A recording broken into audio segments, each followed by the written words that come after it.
ഈ വീഡിയോ ഒരു 300K view ആയി കഴിഞ്ഞാൽ പ്രോക്രിയേറ്റിലെ ഒരു ഹെയർ ബ്രഷ് ഞാൻ ഫ്രീ ആയിട്ട് തരാം.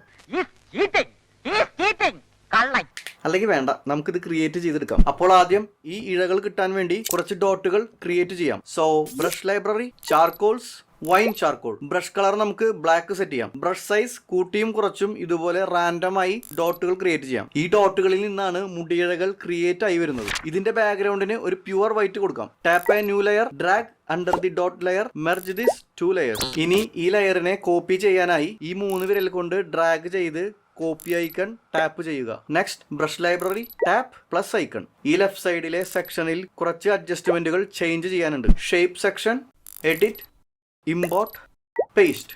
ഇനി ഈ ഫയലിനെ ഇൻവേർട്ട് ചെയ്യണം. Tap 2 finger, next done. Stroke path, turn down spacing. ഈ സ്പേസിംഗിലെ സ്ലൈഡിംഗ് ലെഫ്റ്റിലേക്കും റൈറ്റിലേക്കും ഡ്രാഗ് ചെയ്യുമ്പോൾ തന്നെ നിങ്ങൾക്ക് മനസ്സിലാവും ഹെയർ ബ്രഷ് ആയിട്ട് മാറുന്നത് എങ്ങനെയാണെന്ന്. സ്റ്റെബിലൈസേഷൻ എമൗണ്ട് ഒരു 30%. Streamline 30%. Taper, pressure taper, size ഒരു 60%. Rendering, select uniformed glaze. Wet mix, charge 50%. Attack 75%. Pull 50%. About this brush, type your brush name. യാ മോനെ, അങ്ങനെ നല്ല കിഡിലൻ ഹെയർ ഈ ബ്രഷ് ഉപയോഗിച്ച് വരയ്ക്കാം.